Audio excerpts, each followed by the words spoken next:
Hello students, I am your English teacher Mrs. Renu and today we are going to read our fourth chapter that is in the kingdom of fools। जैसा कि बच्चों आपको नाम से ही पता लग रहा है, इन द किंगडम ऑफ फूल्स, ऐसा किंगडम जो कि बेवकूफ़ों से भरा हुआ है, फूल से भरा हुआ है। ठीक है, आइए हम देखते हैं कि ये किंगडम कैसा है। It is the story of a kingdom where the king and the minister both were foolish। ये एक ऐसे किंगडम की स्टोरी है जहाँ पे किंग और मिनिस्टर दोनों बिल्कुल फुलिश हैं। They had ordered that night be treated as day। उन्होंने अपने लोगों को ये ऑर्डर दे रखा है कि वो दिन को रात की तरह ट्रीट करें और all the people should work after dark, और सभी लोग अंधेरा हो जाने के बाद काम करें। They should go to bed as soon as the sun came up। अब सभी लोग जल्दी से जल्दी अपने बेड पर चले जाते थे जैसे ही सूरज आता था। King's orders were followed by the people by fear of death। अब वो लोग राजा का ऑर्डर क्यों मानते थे? क्योंकि उन्हें अपनी डेथ का डर था, अपनी मौत का डर था। Now come to the story in the kingdom of fools। It is believed that fools are so dangerous that only very wise people can manage them। Who are the fools in this story? ये माना जाता है, ये believe किया जाता है कि फूल्स जो हैं वो बहुत ज़्यादा डेंजरस होते हैं और केवल वाइज पीपल, जो लोग बुद्धिमान हैं, वही उन्हें मैनेज कर सकते हैं। Who are the fools in this story? अब हम देखेंगे कि इस स्टोरी में फूल्स कौन कौन है, What happens to them, और उन सब के साथ क्या हुआ। In the kingdom of fools, both the king and the minister were idiots। अब ये जो किंगडम है बेवकूफ़ों का, फूल्स का जो किंगडम है, यहाँ पे राजा और उसके मंत्री दोनों इडियट्स हैं। They did not want to run things like other kings, और वो बाकी राजाओं की तरह अपने राज्य में थिंग्स को चलाना नहीं चाहते थे, अपने राज्य की चीज़ों को बाकी राजाओं की तरह चलाना नहीं चाहते थे। So they decided to change night into day and day into night, और इसीलिए उन्होंने ये चेंज कर दिया, दिन को रात में चेंज कर दिया और रात को दिन में चेंज कर दिया। They ordered that everyone should be awake at night. उन्होंने सबको ये ऑर्डर दिया कि सभी लोग रात के समय जगेंगे। Till their fields and run their businesses. अब वो क्या करेंगे? टिल देयर फील्ड्स, टिल यानी अपने फील्ड्स में उगाना, जो भी खेती वो करना चाहते हैं वो अपने खेतों में कर सकते हैं, वो भी रात के समय। And run their businesses only after dark, और वो अपने बिजनेसेस चला सकते हैं केवल और केवल डार्क होने के बाद, अंधेरा होने के बाद। And go to bed as soon as the sun came up, और जैसे ही जल्दी से जल्दी जब सूरज उगने वाला हो तो वो अपने अपने बेड पर चले जाएं, यानी सो जाएं। Anyone who disobeyed would be punished with death, और इन चीज़ों को जो भी डिसओबे करता है, डिसओबे यानी नहीं मानना, किसी चीज़ को ओबे नहीं करना, तो अगर कोई उनकी बातों को नहीं मानता था तो उसे डेथ की पनिशमेंट दे दी जाती थी। The people did as they were told for fear of death. अब लोग ऐसा क्यों करते थे? क्योंकि वो अपनी डेथ से डरते थे। The king and the minister were dilated at the success of their project. अब जो राजा और वहाँ के मंत्री थे वो अपनी सक्सेस पर बहुत ज़्यादा खुश थे कि उन्होंने अपनी जो वो चाहते थे वैसा ही उन्होंने कर लिया। डिलाइटेड यानी खुश होना। One day a Guru and his disciple arrived in the city. एक दिन वहाँ पे गुरु और उसका चेला उस सिटी में आया। डिसिपल यानी स्टूडेंट या फिर चेला। It was a beautiful city, it was broad daylight but there was no one about. अब वो क्या कह रहे हैं? It was a very beautiful city. ये कितनी ब्यूटीफुल सिटी है और ये बहुत ज़्यादा डे लाइट, यहाँ पे कितनी सारी रोशनी है, लेकिन फिर भी यहाँ पर कोई भी दिखाई नहीं दे रहा। Everyone was asleep, not a mouse stirring. सभी लोग यहाँ पर सो रहे हैं। इवन एक सिंगल चूहा भी हमें दिखाई नहीं दे रहा। Even the cattle had been taught to sleep by day. अब यहाँ पे कैटल को भी ये कहा गया है कि वो दिन के समय सो जाए। The two strangers were amazed by what they saw around them. अब वो जो दो स्ट्रेंजर्स यहाँ पर आए थे उनको अपने आसपास की चीज़ें देखकर बहुत ज़्यादा अचंभा हुआ और वो देखने लगे कि ये कैसा किंगडम है, कैसा राज्य है। When suddenly the whole town woke up. अब जैसे ही वहाँ पे इवनिंग हुई तो उन्होंने देखा कि सारा का सारा राज्य जो है वो जग गया। And went about its nightly business. और रात के समय वो अपना बिजनेस चला रहा है। The two men were hungry. अब वो जो दो आदमी थे उन्हें बहुत ज़्यादा भूख लगी हुई थी। Now that the shops were open, they went to buy some groceries. अब जैसे ही वहाँ पे दुकानें खुली तो वो कुछ ग्रोसरीज का सामान लेने गए। ग्रोसरीज यानी रसोई का सामान। To their astonishment, they found that everything cost the same, a single doodoo. अब उन्होंने ये बात वहाँ पे नोटिस की कि यहाँ पे तो सारी चीज़ों की जो कॉस्ट है वो बिल्कुल सेम है और वो क्या है, a single duddu. Whether they bought a measure of rice और ए बंच ऑफ बनानाज, चाहे उन्हें 1 किलो चावल लिए या फिर एक बंच ऑफ बनाना, ठीक है, लेकिन दोनों की कॉस्ट सिर्फ 1 डूडू थी। The guru and his disciple were dilated. अब गुरु और चेला दोनों बहुत खुश हो गए कि यहाँ पे तो सब चीज़ इतनी सस्ती है। They had never heard of anything like this. उन्होंने कभी भी इस तरह की चीज़ों को नहीं सुना था। They could buy all the food they wanted for a rupee. उन्होंने सारी की सारी चीज़ें खरीद ली खाने की जो वो 1 रुपये में खरीद सकते थे। When they had cooked and eaten, the Guru realized that this was a kingdom of fools. जैसे ही उन्होंने खाना पकाया और खाने बैठे तब गुरु ने ये रियलाइज़ किया कि ये किंगडम जो है वो मूर्खों का किंगडम है, ठीक है, बेवकूफ़ों का किंगडम है, मूर्खों का किंगडम है। And it would not be a good idea for them to stay there. और ये उनके लिए अच्छा आइडिया नहीं है कि वो यहाँ पर रुकें। This is no place for us. अब गुरु ने क्या कहा कि ये प्लेस हमारे लिए नहीं है, let's go.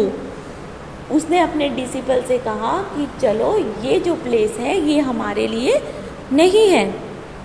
But the disciple did not want to leave the place. लेकिन उसका जो चेला था वो इस जगह को छोड़ना नहीं चाहता था। एवरीथिंग वॉज चीप हेयर, क्योंकि यहाँ पे सारी की सारी चीज़ें बहुत सस्ती थी। All he wanted was good cheap food. और वो सारी चीज़ें क्या चाहता था, चीप और अच्छा खाना, सस्ता और अच्छा खाना चाहता था। The Guru said.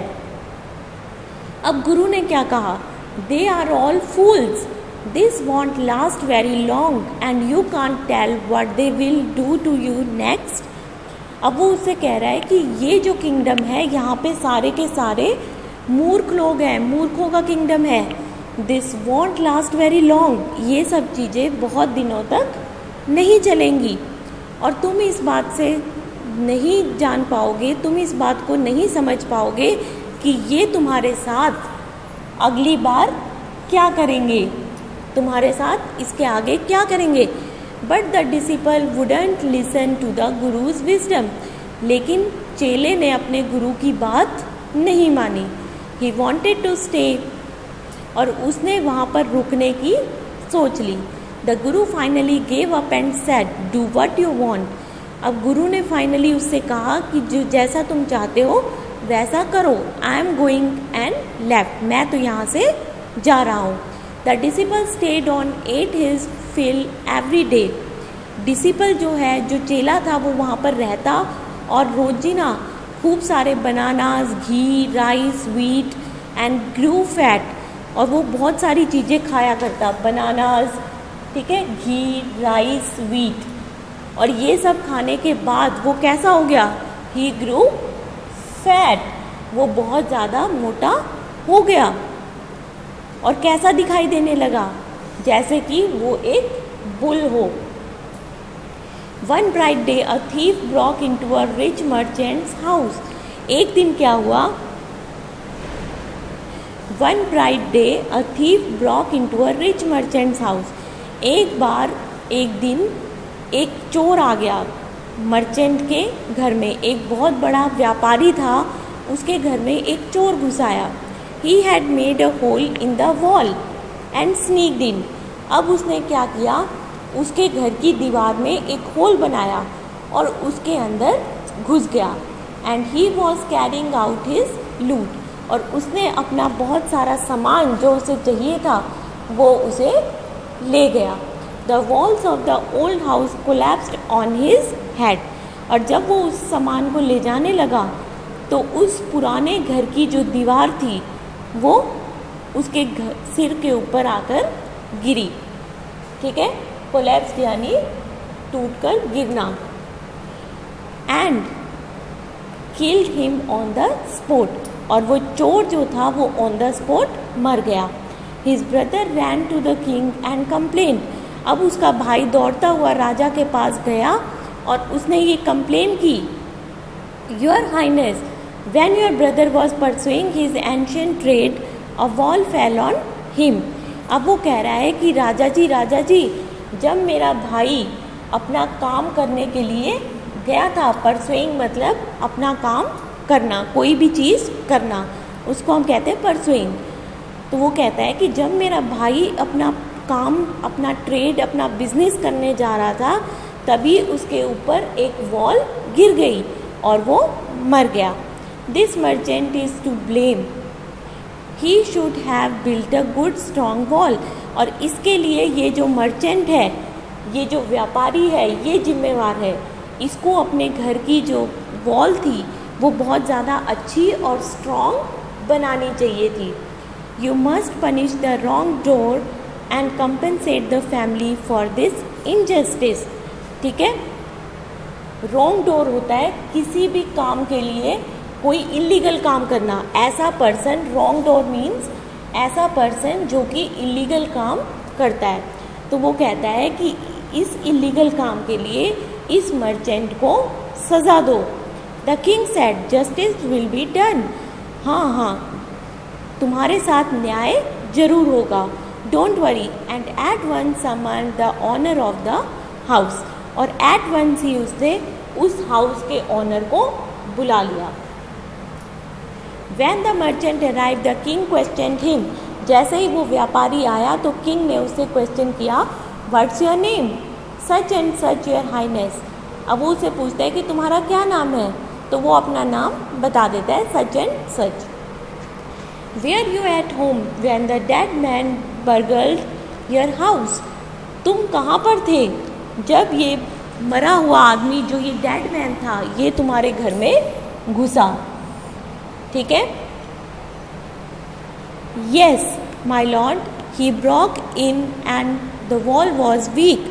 वो कह रहा है कि हाँ महाराज, उसने मेरे घर की दीवार तोड़ दी और वो दीवार बहुत ज़्यादा कमज़ोर थी, इसीलिए वो उसके ऊपर गिर गई।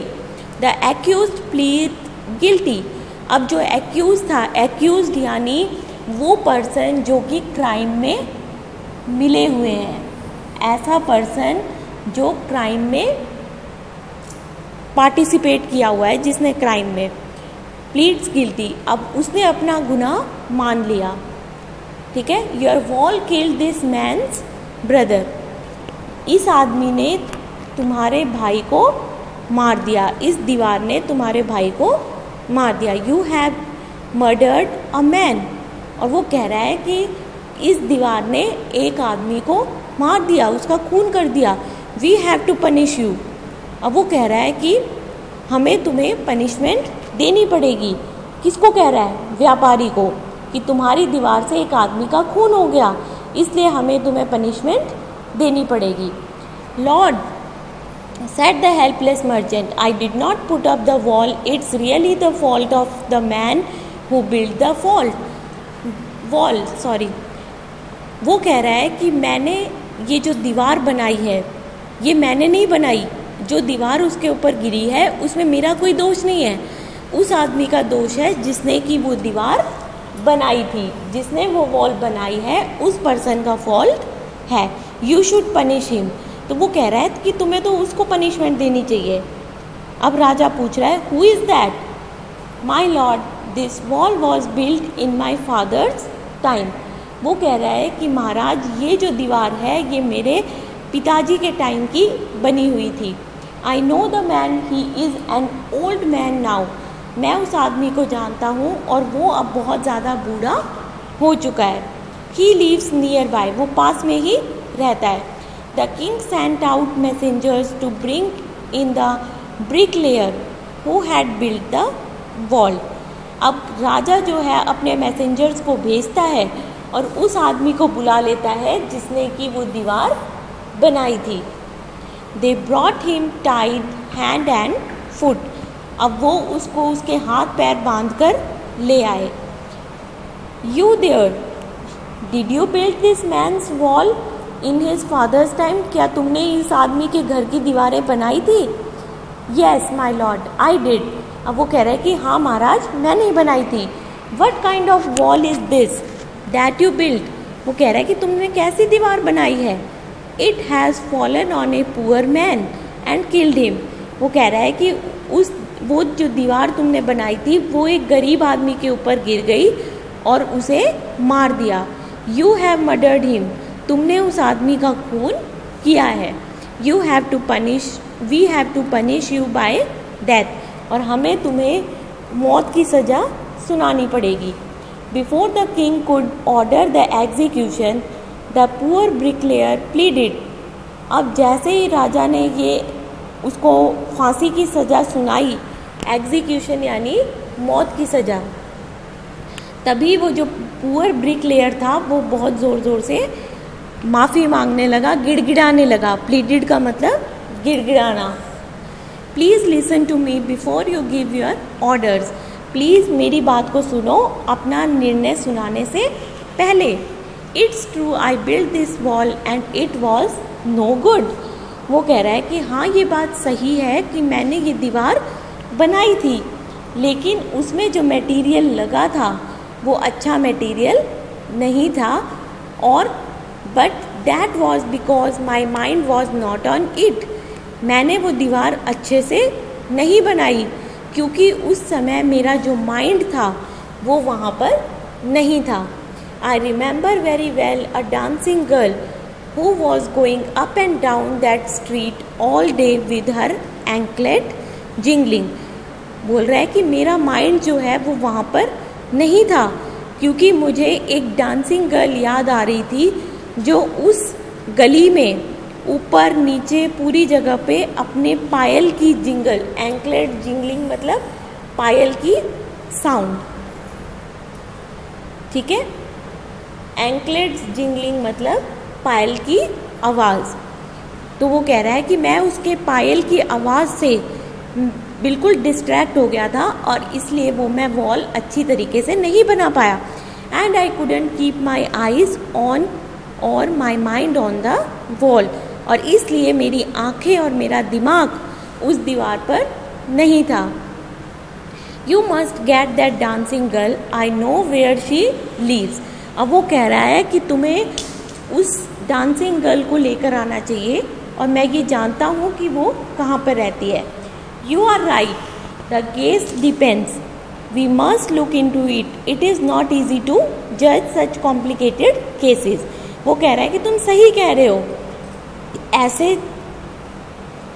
ऐसे केसेस को जो ऐसे केसेस का निर्णय लेना इजी नहीं होता जो बहुत ज़्यादा कॉम्प्लिकेटेड होते हैं। Let's get that dancer wherever she is. अब वो कह रहा है कि उस डांसर को लेकर आओ। The dancing girl now an old woman came trembling to the court.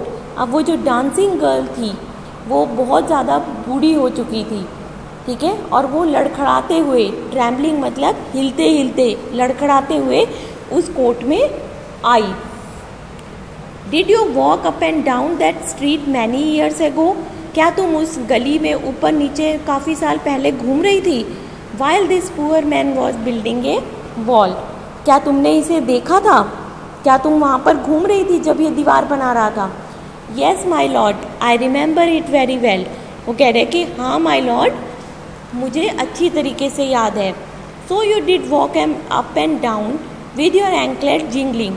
तुम वहाँ पर अपने पायल की आवाज़ें झनकाती हुई घूम रही थी। You were young and you distracted him. वो कह रहा है कि तुम उस समय यंग थी और तुमने उसको डिस्ट्रैक्ट किया। डिस्ट्रैक्ट यानी अपने काम से हटाना, माइंड को डाइवर्ट करना।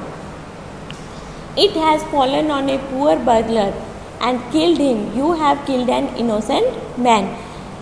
ये जब दीवार बना रहा था तो तुमने इसे डिस्टर्ब किया, इसका दिमाग फिर डाइवर्ट कर दिया और इस वजह से वो जो दीवार थी वो अच्छी नहीं बनी और वो दीवार जाकर किसी पुअर बर्गलर के घर पर ऊपर गिर गई।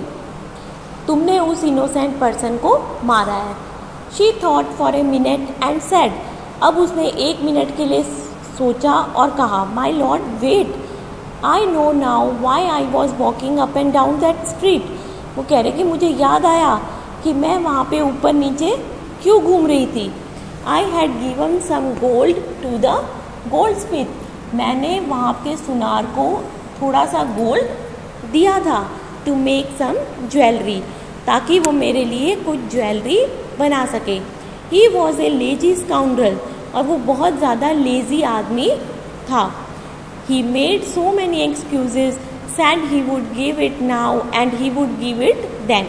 और वो बार बार बहाने बना रहा था कि मैं अब दूंगा तब दूंगा, तुम इतने बजे आना, और उसने मुझे पूरे दिन चक्कर कटवाता रहा। He made me walk up and down to his house. और उसने बार बार मुझे अपने घर बुलाता रहा, फिर भी उसने मेरा काम नहीं किया।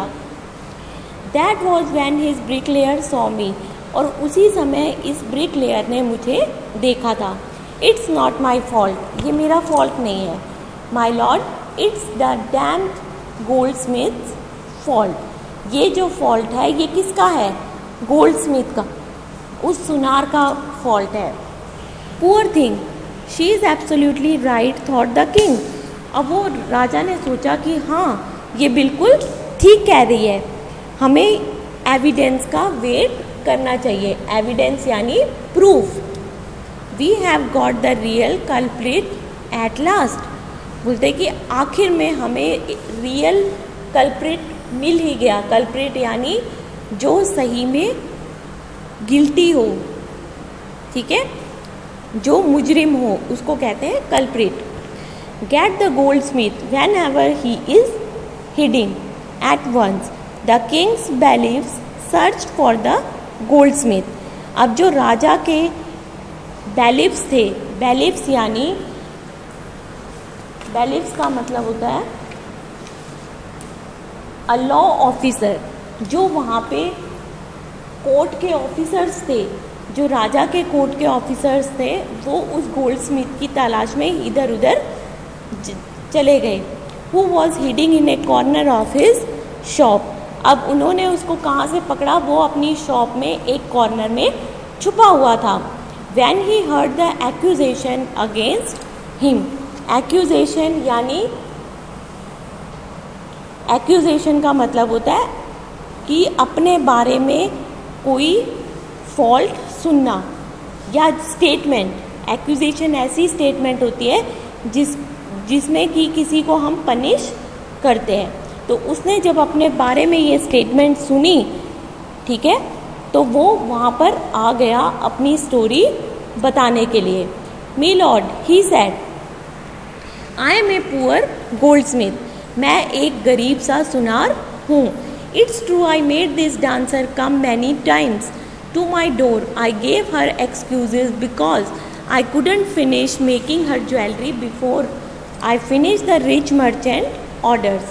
अब वो कह रहा है कि ये सही बात है कि बहुत समय पहले बहुत बार मैंने इसे वहाँ पे बुलाया और इसका काम फिनिश नहीं किया। क्यों नहीं किया? क्योंकि वहाँ पर एक बहुत ही ज़्यादा रिच मर्चेंट का ऑर्डर आया हुआ था। एक बहुत ही ज़्यादा रिच व्यापारी था जिसने मुझे बहुत बड़ा ऑर्डर दे रखा था अब उसकी शादी के लिए, और इसीलिए मैं इसका ऑर्डर पूरा नहीं कर पाया। You know how impatient rich man are. और आप जानते हैं कि जो अमीर लोग होते हैं वो कितने इम्पेशेंट होते हैं। इम्पेशेंस मतलब जो अपने आप पर काबू नहीं रखते या जिनमें सहन शक्ति नहीं होती। Who is this rich merchant who kept you from finishing this poor woman's jewellery. अब वो कहता है, राजा कह रहा है कि कौन है ये व्यापारी, उस व्यापारी को पकड़कर मेरे पास लेके आओ। Which made a mass of his wall. उस व्यापारी की वजह से उस दीवार में इतनी कंफ्यूजन हुई और वो दीवार एक इनोसेंट पर्सन के ऊपर गिर गई और उसे मार दिया। Can you name him. The goldsmith name the merchant and he has none other than the original owner of the house whose wall had fallen. अब लास्ट में वो गोल्ड स्मिथ कौन निकला, वो सुनार कौन था, वही मर्चेंट जिसके घर की दीवार गिरी थी। Now justice has came full circle. अब जो जस्टिस था वो पूरे सर्कल में आ गया, जहाँ से शुरू हुआ था वहीं पे घूमकर आखिर में आ गया। Thought the king back to the merchant. अब वापस सारी बातें किस पर आ गई, उसी व्यापारी पर। When he was rudely summoned back to the court, he arrived crying, "It was not me, but my father who ordered the jewelry. He is dead. I am innocent." अब वो रोता हुआ जब उसको अपनी बारे में पता लगा, और तो वो रोता रोता उस कोर्ट में आया और उसने क्या कहा कि माय लॉर्ड, इसमें मेरा कोई दोष नहीं है, वो मेरे पिताजी थे। He is my father who ordered the jewellery. वो मेरे पिताजी थे जिन्होंने इसकी ज्वेलरी का ऑर्डर लिया था और अब वो मर चुके हैं। But the king consulted his minister and ruled decisively. अब जो किंग था, अब उसने अपने मंत्रियों से सजेशन लिया, डिसीज़न लिया। It's true your father is a true murderer, he is dead. वो कह रहा है कि ये बात बिल्कुल सच है कि तुम्हारे पिताजी जो हैं वही इस चीज़ के मर्डरर हैं, वही उस आदमी के खूनी हैं। ही इज़ डेड, लेकिन वो अब मर चुके हैं। But somebody must be punished in his place. लेकिन हमें तो उसकी प्लेस पे किसी आदमी को पनिश करना है। You have inherited everything from that criminal father of yours. और तुमने अपने फादर से सब कुछ इनहेरिट किया है। इनहेरिटेड मतलब अपने पापा से उनकी ज़मीन जायदाद, उनका नाम, हर चीज़ मिलना। तो अब वो कह रहा है कि तुम्हारे फादर क्रिमिनल थे तो तुमने ही उनकी सारी जायदाद, ज़मीन, उनका घर, सब चीज़ ली है, तो असली मुजरिम तो तुम ही हुए ना। I knew at once, even when I first set eyes on you, that you were at the root of this horrible crime. तो वो कह रहा है जब मैंने तुम्हें पहली बार देखा मैं तभी समझ गया था कि तुम ही इस पूरे क्राइम के पीछे हो और तुम्हें तो ज़रूर मरना पड़ेगा। And he ordered a new stake to be made, sharpened the stake and got it ready for the final impaling of the criminal. अब वो कह रहा है कि अपने सारे मंत्रियों को ये ऑर्डर दे देता है कि इसे मौत की सज़ा दे दो और फांसी पर लटका दो। As the servant sharpened the stake and got it ready for the final impaling of the criminal, अब जब वो सारी चीज़ें रेडी कर रहे होते हैं, it occurred to the minister that the rich merchant was somehow too thin to be properly executed on the stake. अब जो उन्हें स्टेक यानी फांसी, जो फांसी का फंदा उसको कहते हैं स्टेक, तो जो फांसी का फंदा उन्होंने बनाया था तो उन्होंने ये ऑब्ज़र्व किया कि जो मर्चेंट है, जो व्यापारी है, वो इस फांसी के फंदे के लिए बहुत ज़्यादा थिन है, बहुत ज़्यादा पतला है। ठीक है। The king to worried about it. अब किंग भी सोचने लगा कि ये आदमी तो इसमें फिट ही नहीं हो रहा, तो अब क्या किया जाए। What shall we do, he said. अब वो कहता है कि अब हमें क्या करना चाहिए। When suddenly it struck him that all they needed to do was to find a man fat enough to fit the stake. अब उनने ये निर्णय लिया कि जाओ और जाकर ऐसे आदमी को पकड़ कर लेकर आओ जो कि इस ट्रक में फिट हो सके, ठीक है, इस फांसी के फंदे में जो फिट हो सके, ऐसे फैट आदमी को उठाकर लेके आओ। The servants were immediately sent all over the town looking for a man. अब सभी सर्वेंट्स, उसके राजा के जो नौकर थे, वो सब भाग भाग के ऐसे आदमी की तलाश में पूरी नगरी में घूमने लगे। And their eyes fell on the disciple, और आखिर में जाकर उनकी आंखें किस पर पड़ी? डिसिपल पर। वो जो वहाँ पे चेला था और वो खा खा कर इतना फैट हो चुका था कि उनकी नज़र उस पर पड़ी। Who had fattened himself for months on bananas, rice and wheat and ghee. अब वो कई महीनों से बनाना, राइस, व्हीट और घी खा खा के काफ़ी तंदुरुस्त और मोटा हो गया था। तो राजा के जो नौकर थे वो उसको पकड़ने के लिए उस पर नज़र चली गई।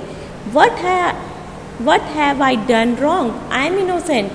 अब वो कह रहा है कि मैंने क्या गलती की है, मैं तो बिल्कुल इनोसेंट हूँ। आई एम ए सन्यासी। सन्यासी क्या होता है? वो बाबा होते हैं जो सन्यास ले लेते हैं, ठीक है। He cried that may be true but it's the royal decree that we should find a man fat enough to fit the stake.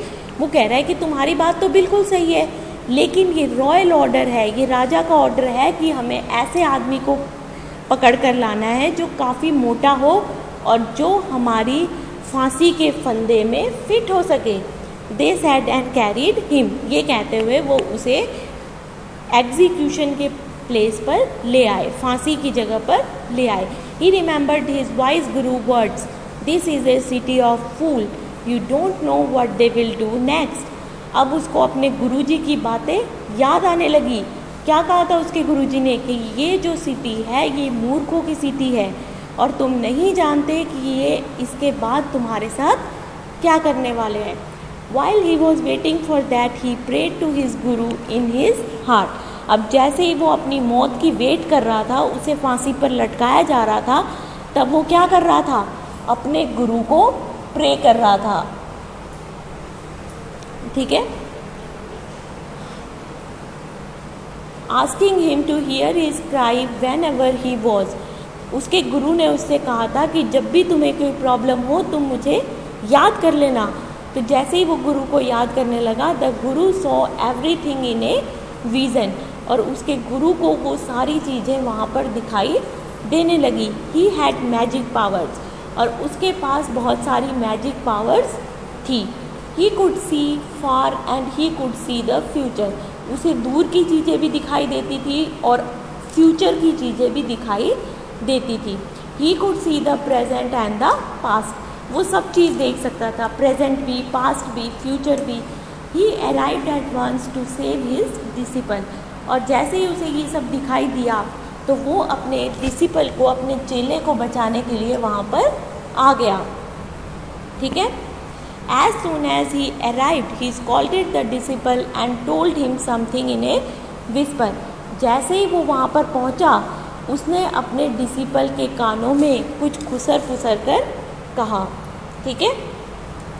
Then he went to the king and addressed him, O wisest of the king of kings, who is greater, the guru or the disciple? अब वो जाकर राजा से कहने लगे, राजा राजा आप तो बहुत बुद्धिमान हो, आप ये बताओ कि गुरु बड़ा है ये चेला बड़ा है? ऑफ कोर्स द गुरु। अब राजा कहता है कि हाँ गुरु बड़ा है, no doubt about it, why do you ask? अब वो कह रहा है कि तुम क्यों कह रहे हो?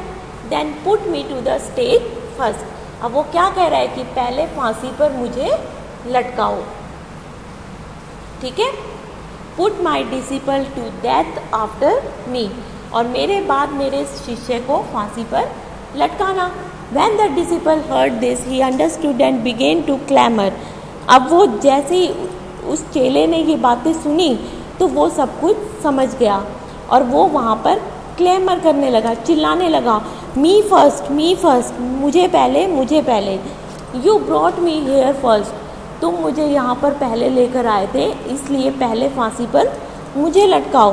The guru and the disciple now got into A fight about who should go first. अब वो गुरु और चेला दोनों लड़ाई करने लग गए कि कौन पहले चढ़ेगा, कौन पहले जाएगा। The king was puzzled by this behaviour. He asked the guru, why do you want to die. अब वो कि राजा जो है वो बिल्कुल पजल हो जाता है इस बिहेवियर से, और वो गुरु से कहता है कि तुम ये सब क्यों कर रहे हो, तुम इतना उतावले क्यों हो रहे हो मरने के लिए। You should not ask me such question, put me to death first. अब वो कह रहा है कि तुम मुझे इन सब क्वेश्चन में मत फंसाओ, तुम बस मुझे फांसी पर लटका दो। Why there some mystery here. अब वो राजा सोचने लगता है कि यहाँ पे ज़रूर कुछ ना कुछ घपला है। As a wise man you must make me understand. तुम बहुत बुद्धिमान हो, इसलिए तुम्हें पहले मुझे ये समझाना पड़ेगा कि तुम दोनों इस पर फांसी पर लटकने के लिए क्यों लड़ रहे हो। Will you promise to put me to death if I tell you. तो वो कहता है कि अगर मैं तुम्हें बताऊंगा तो क्या तुम मुझे फांसी पर लटका दोगे, आप मुझे पहले प्रॉमिस करो। The king gave him his solemn words. The guru took him aside out of the servants' earshot and whispered to him. अब गुरु जो है वो उस राजा को उसके मंत्रियों से और उसके जो नौकरों से दूर ले जाता है और फिर उसके कानों में कुछ कहता है। Do you know why we want to die right now. वो कह रहा है कि क्या तुम जानते हो कि हम अभी मरने के लिए क्यों कह रहे हैं। We have been all over the world but we have never found a city like this. वो कह रहा है कि हमने पूरा वर्ल्ड घूम लिया, लेकिन फिर भी हमने ऐसी सिटी और ऐसा राजा कहीं पर भी नहीं देखा। That stake is the stake of God of justice. और ये जो फंदा है फांसी का, ये गॉड की जस्टिस है, ठीक है। It's new, it has never had a criminal on it. ये जो फांसी का फंदा है, इस पे कभी कोई क्रिमिनल नहीं लटक सकता, ये तो गॉड की जस्टिस का फंदा है। Whoever dies on it first will be reborn as the king of this country। और जो भी पहले इस पर लटकेगा और इससे जो भी कोई पहला आदमी मरेगा, वो इस कंट्री का राजा दोबारा से बनेगा या दूसरा जन्म उसका होगा इस कंट्री के राजा के रूप में। And whoever God next will be the future minister of this country। और जो भी उससे दूसरी टर्न पे जाएगा, सेकंड नंबर पे जो जाएगा, वो फ्यूचर में इस कंट्री का मिनिस्टर बनेगा। We are sick of our aesthetic life. और हम जो है वो अपनी इस लाइफ से बहुत ज़्यादा परेशान हो चुके हैं। It would be nice to enjoy our self as king and minister. और अब हम चाहते हैं कि हम एक राजा और मंत्री की तरह अपना जीवन व्यतीत करें। Now keep your word my lord and put us to death. अब वो कह रहा है कि अब आप मेरे वर्ड्स को रखो, अपनी जुबान को रखो और मुझे फांसी पर लटका दो। The king was now thrown into deep thoughts. अब जो राजा है वो बहुत ज़्यादा गहरी सोच में पड़ गया, ठीक है। He did not want to lose the kingdom to someone else in the next round of life। वो अपने किंगडम को किसी दूसरे आदमी के हिस्से में नहीं जाने देना चाहता था। So he ordered the execution postponed to the next needed time। और वो अगले दिन के लिए उसकी एग्जीक्यूशन को पोस्टपोन कर देता है। He ordered the execution postponed। It's not right for us to give over the kingdom to others. वो कह रहा है कि ये हमारे लिए सही नहीं होगा कि हम अपने किंगडम को किसी दूसरे के हाथ में दे दें। Let's go on the stake our self and we will be reborn as king and minister again. और वो कहता है कि हम दोनों ही क्यों ना इस फांसी पर लटक जाएं और अगले जन्म में हम ही राजा और मिनिस्टर बनकर दोबारा यहाँ पर राज करें, ठीक है। Let's go on the stake our self and we will reborn as king and minister. Holy man do not tell lies, he said the minister. अब उसने कहा कि क्यों ना हम ही इस फांसी पर लटक जाएं, क्योंकि साधु आदमी, होली मैन यानी साधु आदमी कभी भी गलत नहीं बोलते, तो हम ही अगले जन्म में राजा और मंत्री बनकर पैदा होंगे। So he told the executioner, we will send the criminals tonight, when the first man comes to you put him to the death first. अब वो कह रहा है कि अपने एग्जीक्यूशनर से कहता है कि रात के समय जो भी पहला आदमी यहाँ पर आए उसको तुम डेथ के पे लटका देना, उसको तुम मौत की सज़ा दे देना। Then do the same to the second man, और फिर इसी तरीके से सेकेंड मैन को भी वही सज़ा दे देना। जो पहला आदमी आए और जो दूसरा आदमी आए उसे तुम फांसी पर लटका देना। Those are my orders, don't make any mistake. That night the king and his minister went secretly to the prison, और उसी रात को राजा और उसका मंत्री दोनों सीक्रेटली छुप छुप के उस प्रिजन में पहुंच गए। Release the guru and the disciple, और रात उन्होंने गुरु और चेले को रिलीज़ कर दिया। डिसगुइज देमसेल्व्स एज द टू, और उन्होंने खुद दोनों की जगह ले ली, ठीक है। And arranged before hand with loyal servant, और वो अपने सर्वेंट के हाथों उस फांसी पर लटक गए। तो this is a short story of the kingdom of fools. आगे देखो, when the bodies were taken down, अब वो राजा और मंत्री दोनों उस फांसी के फंदे पर लटक गए, ठीक है। तो उनकी जो बॉडीज़ थी, उनकी बॉडीज़ को कौवे और वल्चर खा गए, ठीक है। They saw before them the dead bodies of the king and the minister, और लोग जो थे वो बहुत ज़्यादा पैनिक हो रहे थे, डर रहे थे, है ना, और परेशान हो रहे थे। उन्होंने जब वो राजा और मंत्री की बॉडी देखी तो जो सिटी थी वो पूरी की पूरी कन्फ्यूज़न में डूब गई। All night they mourned and discuss the future of the kingdom, पूरी रात उन्होंने जगते हुए बिताई और वो अपनी सिटी का फ्यूचर डिसाइड करने में लगे हुए थे कि राजा और मंत्री चले गए, अब हमारी सिटी का क्या होगा।